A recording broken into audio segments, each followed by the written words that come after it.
Je te souhaite la bienvenue aujourd'hui dans cette vidéo dans laquelle on va parler de sommeil, d'endormissement, de problèmes de réveil nocturne, de problèmes d'insomnie du haut potentiel et surtout comment résoudre ce problème de l'insomnie du haut potentiel.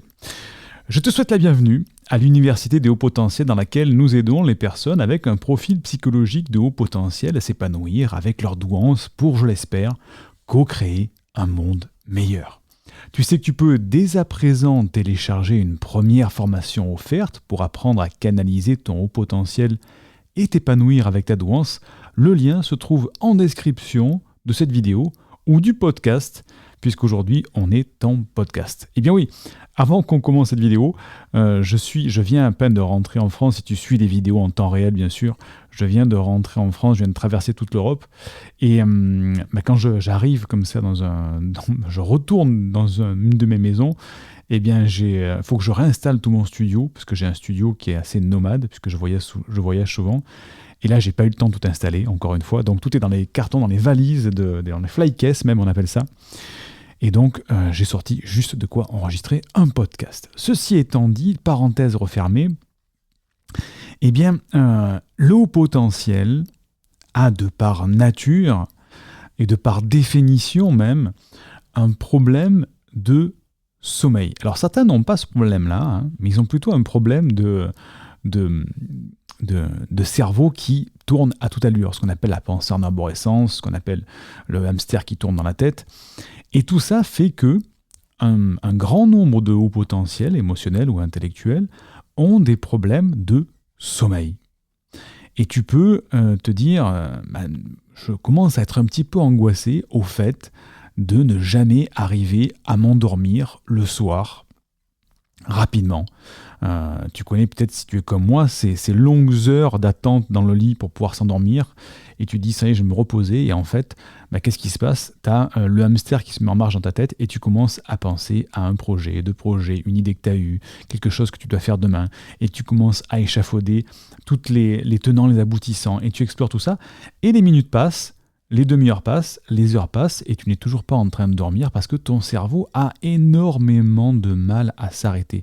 Pourquoi? On va le voir un petit peu plus tard. C'est parce qu'il a besoin d'être alimenté. Il a besoin de sa dose de cognition. Et donc, il a du mal à s'endormir. Ça, c'est le problème principal, c'est l'endormissement. Le deuxième problème, qui est un problème sous-jacent, c'est quand tu t'es endormi, et qu'au milieu de la nuit, tu te réveilles, comme ça, parce que c'est normal, on a les cycles de sommeil, ou bien tu dois aller aux toilettes, et au moment de te rendormir, de te coucher, bam, ce fameux hamster qui repart à toute allure, et il suffit d'une idée, d'une pensée, et ça y est, c'est reparti, tu commences à cogiter, imaginer qu'est-ce que je dois faire, qu'est-ce que je vais faire, etc. Et deuxième insomnie au milieu de la nuit. Donc problème pour te rendormir. Donc problème d'endormissement, problème pour se rendormir, ce sont deux points les plus bloquants pour les hauts potentiels, parce qu'en fait, déjà premièrement, c'est énervant, tu peux même être angoissé au moment de t'endormir, parce que tu te dis, encore, est-ce que je vais réussir à m'endormir ce soir? Et en plus de ça, ça génère de la fatigue, parce que ton sommeil n'est pas réparateur, et là on va le voir un petit peu plus tard dans les phases de sommeil, et ce qui fait que tu peux te retrouver le lendemain à être épuisé au moment du réveil, parce que effectivement, quand tu te réveilles pour aller travailler, ton heure de réveil est fixe.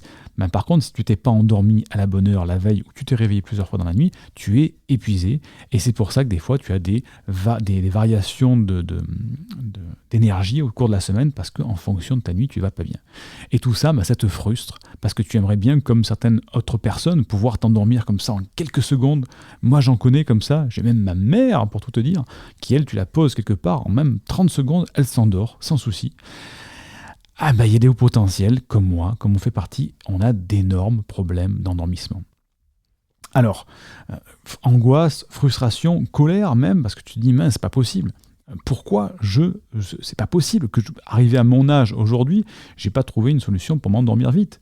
Et il y en a qui trouvent des solutions, il y en a qui disent, écoute, je vais prendre des somnifères, ou je vais prendre des drogues parfois aussi, pour s'endormir, cannabis, pour m'endormir rapidement. Le problème, c'est que ça, c'est des emplettes sur des jambes de bois, et ça génère d'autres problèmes avec des dommages collatéraux qui sont pas intéressants, donc c'est pas les bonnes solutions viables à long terme. Et donc, Option numéro 1, c'est que tu continues comme ça, soit avec tes problèmes de sommeil ou de réendormissement, ou avec tes problèmes de médicaments ou de drogue pour dormir ou te faciliter l'endormissement, ou de chercher une solution beaucoup plus naturelle, beaucoup plus pérenne, beaucoup plus durable avec le sommeil. Et ce dont tu as vraiment besoin, si tu as tous ces problèmes, comme je viens de t'expliquer, ce n'est pas des somnifères, ce ne sont pas des anxiolytiques, c'est ce qu'on appelle une routine d'endormissement. Et cette routine d'endormissement ou de réendormissement, elle est très spécifique pour les hauts potentiels. Parce qu'un normopensant, un neurotypique, ça va être relativement simple, hormis certains cas où effectivement il y a des problèmes de sommeil, mais dans la plupart des cas, le normopensant, il se couche le soir, il est fatigué, il regarde un film, un truc comme ça, il s'endort, c'est terminé. Le haut potentiel, c'est pas ça du tout. C'est la deuxième vie intérieure.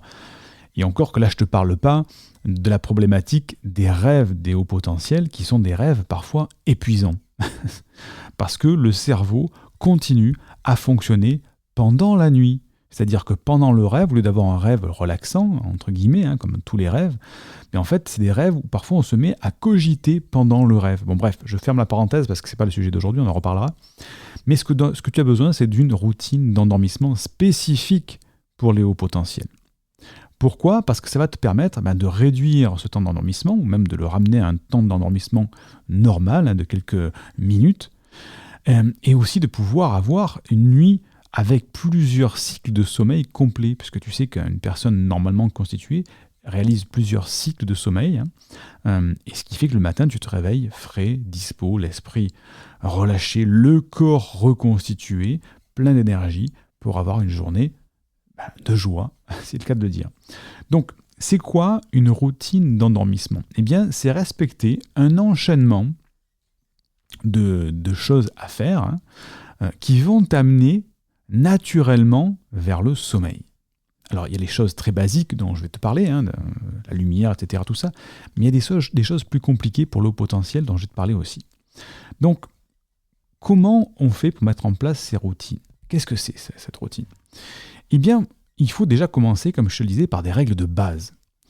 Effectivement, on le sait, les écrans d'ordinateur, les écrans de smartphone, avec leur lumière bleutée, ça agit sur la glande pinéale et ça brise un petit peu, ça perturbe le cycle d'endormissement et les hormones du sommeil qui sont là pour te faire doucement relâcher. Bref, tout ce qui est écran bleu, tout ce qui est lumière violente, tout ce qui est lumière néon, lumière, aujourd'hui on a des lampes qui sont des lampes, comment on appelle ça, qui sont plus avec des filaments, donc c'est des lumières parfois très blanches. Tout ça, c'est à éviter au plus tard 1 heure avant de s'endormir. Parce que le corps a besoin de ce cycle naturel du soleil qui se couche. Et en fait, c'est vrai que dans notre environnement, on ne respecte plus ce cycle, on met de la lumière et on continue alors qu'il faudrait respecter le cycle du soleil. Donc si on ne respecte pas le cycle du soleil, il faut simuler le cycle du soleil chez soi avec des lumières qui tendent vers le jaune en soirée et éviter les lumières vives. Bon, ça c'est les règles de base, je vais te dire. Éviter les lumières, éviter d'emporter bien sûr le téléphone dans la chambre pour une utilisation sur des applications. C'est-à-dire que tu vas commencer à faire du YouTube, de l'Instagram, du Facebook, tout ça. Mais effectivement, c'est pas bon, ça alimente ton cerveau. Et il faut de préférence avoir une chambre relativement fraîche. Je ne dis pas froide, je ne dis pas bouillante, relativement fraîche pour pouvoir dormir. Parce qu'un corps qui est dans un environnement frais s'endort plus facilement qu'un corps qui a trop chaud. Donc il faut que ce soit une température fraîche, entre 19 et 20 degrés à peu près, c'est ce qu'on recommande. Ça, c'est encore une fois les recommandations de base. Environnement frais, baisse de la lumière. Il faut aussi couper toutes les sources lumineuses dans la chambre. C'est-à-dire qu'une des règles absolues, c'est pas d'électricité dans la chambre. Pas de petites veilleuses d'écran, pas de petites veilleuses de réveil, pas de petites... Tout ça perturbe, parce que même quand on a les paupières fermées, la lumière passe à quand même une certaine... Tu peux faire l'expérience quand tu es en pleine journée face au soleil, tu fermes les yeux, tu vois pas tout noir, tu vois en fait une couleur rougeâtre orangée qui est en fait la lumière qui passe à travers la peau de tes paupières. Et bien la nuit on ne s'en rend pas compte, mais il y a aussi une petite lumière qui va passer à travers tes paupières et qui va informer la glande pinéale qui a encore de la lumière et donc ça perturbe ton sommeil. Donc pas de lumière dans la chambre et si possible, pas d'électricité. C'est-à-dire que si tu peux... Alors, je vais pas parler de problèmes... Oh là, j'ai envoyé un jingle. Mais je vais pas parler d'électrosensibilité pour l'instant aujourd'hui, c'est pas le sujet. Mais effectivement, si tu as une prise électrique avec un appareil électrique, un chargeur de téléphone, tout ça, ça peut perturber le sommeil aussi. Donc ça, c'est encore une fois les règles de base. Maintenant, on va passer aux règles spécifiques pour le haut potentiel. Le haut potentiel, il a un problème, c'est que son esprit se focus sur une de ses pensées et il commence à la tourner dans tous les sens dans sa tête. Déjà, ça part en arborescence et puis il va explorer toutes les possibilités. Il va passer dans le passé, c'est le cas de dire, dans le futur aussi. Il va tout explorer sur toutes les facettes avec de multiples perspectives de la problématique à laquelle il réfléchit. Et donc, son esprit mouline en quelque sorte comme un hamster dans la tête. À l'image est bien parlante. Et quand il y a une idée qui surgit comme ça le soir, on n'arrive pas, quand on est au potentiel, à s'en détacher. Et ça tourne, et ça tourne, et ça tourne dans tous les sens parce qu'on a besoin de solutions. Et comme on est habitué à penser comme ça, eh bien, les circuits neuronaux se sont renforcés. Et le soir, eh bien, on reprend automatiquement ce mécanisme de cognition, de réflexion, d'émotion. La solution idéale, c'est au lieu d'envoyer le focus sur une question, il faut mettre le focus sur quelque chose d'apaisant qui va t'aider à t'endormir. Là, tu me dis, Siegfried, t'es bien gentil. Parce que, ouais, voilà. Bah oui, c'est quoi, comment je fais pour mettre mon focus sur quelque chose d'apaisant, puisque t'as l'air d'avoir la solution miracle. Alors, c'est pas une solution miracle, mais ça améliore grandement. Comment on fait ? En tout cas, moi, c'est une des solutions que j'ai mises au point et qui m'a grandement amélioré mon sommeil et que je recommande aux gens que j'accompagne, et ça marche aussi, c'est d'écouter des audios le soir. Donc, alors si tu peux le faire avec ton smartphone, si tu mets ton smartphone en mode avion, tu l'utilises que comme lecteur audio, ou sinon tu prends carrément un petit lecteur MP3 qui ne fait que cette fonctionnalité-là. Tu mets un petit casque de nuit, un casque audio, je parle. Alors, il existe aujourd'hui des casques sous forme de bandeau que tu peux mettre sur la tête, ce qui te permet de te coucher sur les oreilles sans avoir le volume du casque qui te fait mal à l'oreille. Et tu écoutes certains audios. Alors là, tout le monde n'est pas logé à la même enseigne chez le potentiel. Mais l'idéal, c'est d'écouter, non pas des méditations, des relaxations guidées, tout ça, qui sont bien, effectivement, c'est intéressant, il faut le faire, il faut le tester, mais c'est de mettre le focus sur des bruits qui vont permettre à ton esprit, à ton cerveau, d'imaginer la situation, d'imaginer la scène. Et alors moi par exemple, j'écoute souvent ce qu'on appelle de l'ASMR, c'est un type de bruit. Tu tapes ASMR, un ASMR sur YouTube, tu vas avoir pléthore de vidéos d'ASMR où ce sont des bruits. Certains vont avoir des bruits de chuchotement, d'autres c'est des bruits d'objets, d'autres c'est des bruits de tissus, de textures. Et tout ça, ça t'amène à faire quoi quand tu es au potentiel ? Eh bien, tu écoutes, puisque tu as les yeux fermés dans ton lit, tu écoutes ces sons-là, ton esprit va se focaliser sur le son et va commencer à imaginer la scène. Tiens, qu'est-ce que la personne est en train de toucher ? Est-ce que c'est un tissu ? Ah tiens, elle est en train de murmurer des choses, j'entends un écho. Et on commence à s'imaginer la pièce, s'imaginer l'environnement, mais avec un contexte où il n'y a pas de questionnement. C'est je me place en observateur de cette ambiance sonore. Et donc l'esprit ne part pas en mode réflexion, il part en mode recherche d'informations. Qu'est-ce que c'est ? Qu'est-ce que j'entends ? C'est quoi ? Tiens, c'est intéressant. Qu'est-ce que c'est ? Il y a un bruit, il y a tel bruit. Ah, le bruit, et dans l'ASMR, comme le bruit est souvent récurrent, répétitif, il n'est pas d'intensité forte, et justement les vidéos d'ASMR sont faites à 95% pour s'endormir, et bien comme ça, doucement, notre esprit se calme et rentre dans une sorte d'apaisement et bien sûr de sommeil. Alors les vidéos d'ASMR, il y en a de toutes les sortes, il y en a qui sont un petit peu extrêmes, c'est comme tous les types d'audio, et donc je te recommande de choisir ce qui te plaira. Il y a les vidéos d'ASMR, et il y a aussi tout simplement les vidéos d'histoire aussi. C'est-à-dire que tu peux écouter des histoires contées, des histoires audio, qui elles vont te permettre, comme l'ASMR, de te représenter la scène. Alors bien sûr, il faut choisir des histoires contées qui soient contées de manière calme, agréable, sans saut de bruit. Il ne faut pas prendre l'aventure de Star Wars, par exemple, la trilogie de Star Wars pour s'endormir. Mais tu peux te mettre à écouter des audios ou d'écouter des audios de films qui sont très calmes, avec des musiques calmes, des ambiances calmes, une voix calme. Et comme ça, tu plonges dans le sommeil doucement. Tu calmes ton esprit avec ça, qui est plus en mode réflexion, résolution de problèmes. Et ça, c'est valable toute la nuit. C'est-à-dire que si la nuit, tu te réveilles, tu te rendors, hop, tu remets ton casque, tu relances ton audio et tu repars pour une session d'endormissement. Et si tu savais à quel point ça a résolu mon endormissement du soir et mes rendormissements de la nuit, aujourd'hui, je ne me passe plus de ces enregistrements audio pour m'endormir parce que je sais que ça fonctionne. Le soir, c'est extrêmement rapide pour m'endormir. Et la nuit, quand je me réveille et que je me rendors, avant, je mettais des heures entières avant de me rendormir. Là, je me rendors en quelques minutes, quelques secondes parfois, en écoutant ces audios-là, parce que mon esprit se focalise là-dessus et je n'en prends plus en autoroute neuronale du questionnement, de la réflexion, etc. Donc, je te recommande de taper dans YouTube ASMR. Peut-être que je te mettrai même sous la vidéo, je vais te mettre sous la vidéo ma playlist d'ASMR, celle que j'écoute. Et au niveau des écoutes, je te recommande, il y a une application qui s'appelle Calm, C-A-L-M. Alors, il y a une version gratuite, une version payante, dans laquelle il y a des audios enregistrés, qui sont des histoires contées, qui peuvent être intéressantes. Ou sinon, tu tapes sur YouTube, livre audio ou histoire contée. Ou sinon, tu peux carrément, si tu es un petit peu geek comme moi, récupérer l'audio de certains films qui sont agréables, comme ça, qui sont calmes, et les mettre dans ton petit lecteur audio et écouter ça la nuit. Et tu vas voir que c'est vraiment quelque chose d'apaisant. Donc maintenant, ce que je te recommande de faire, c'est de passer à l'action, de tester pendant au moins quelques jours.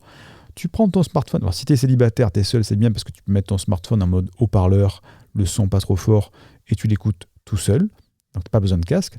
Si tu n'es pas tout seul, que tu as ton compagnon, ta compagne dans le lit, et qu'il n'aime pas trop écouter des bruits, à ce moment-là, il faut mettre un casque. Et je te recommande d'acheter un petit casque sur Amazon, ça coûte une vingtaine d'euros, un casque bandeau, ça s'appelle, que tu mets sur tes oreilles. Et effectivement, c'est un régal pour s'endormir. Fais-le, teste-le, ou teste-le même avec ton casque classique, tu te le mets dans les oreilles, et tu écoutes comme ça de l'ASMR, ou des histoires contées, ou ce qu'on appelle aussi, le troisième son, ce sont des bruits blancs aussi. Les bruits blancs, ça peut être un bruit de ventilateur, un bruit de climatisation, un bruit de voiture, un bruit de bateau. Il y a même des bruits de vaisseaux spatiaux, je te mettrai des playlists dessous, et qui sont des bruits qui couvrent tout le reste des bruits et qui te permettent de te focaliser sur ce son-là. Fais l'expérience et dis-moi en commentaire si déjà tu as testé ce type de son-là, si ça a marché sur toi, et tu me diras, après avoir testé, ton retour, parce que c'est vraiment extrêmement puissant. D'ici là, je te dis, n'oublie pas de mettre un like pour remercier le travail de cette vidéo qui est offerte et pour soutenir cette chaîne. Pose une question afin d'avoir une réponse et de ne pas rester comme ça en disant mais tiens, de quoi il parle, c'est quoi l'ASMR, tout ça. Pose une question, je m'efforce à chaque fois d'y répondre, je lis tous les commentaires. Et n'oublie pas, si ça n'a pas marché pour toi jusqu'à présent, par exemple pour l'endormissement, pour le haut potentiel, c'est que tu n'as pas le bon mode d'emploi, tout ça. Donc comme le disait Einstein, la folie, c'est de toujours faire la même chose et de s'attendre à un résultat différent. Donc change, prends de nouvelles habitudes. Et comme le disait Maître Yoda, que la force soit avec toi. Que la force soit avec toi. À très vite.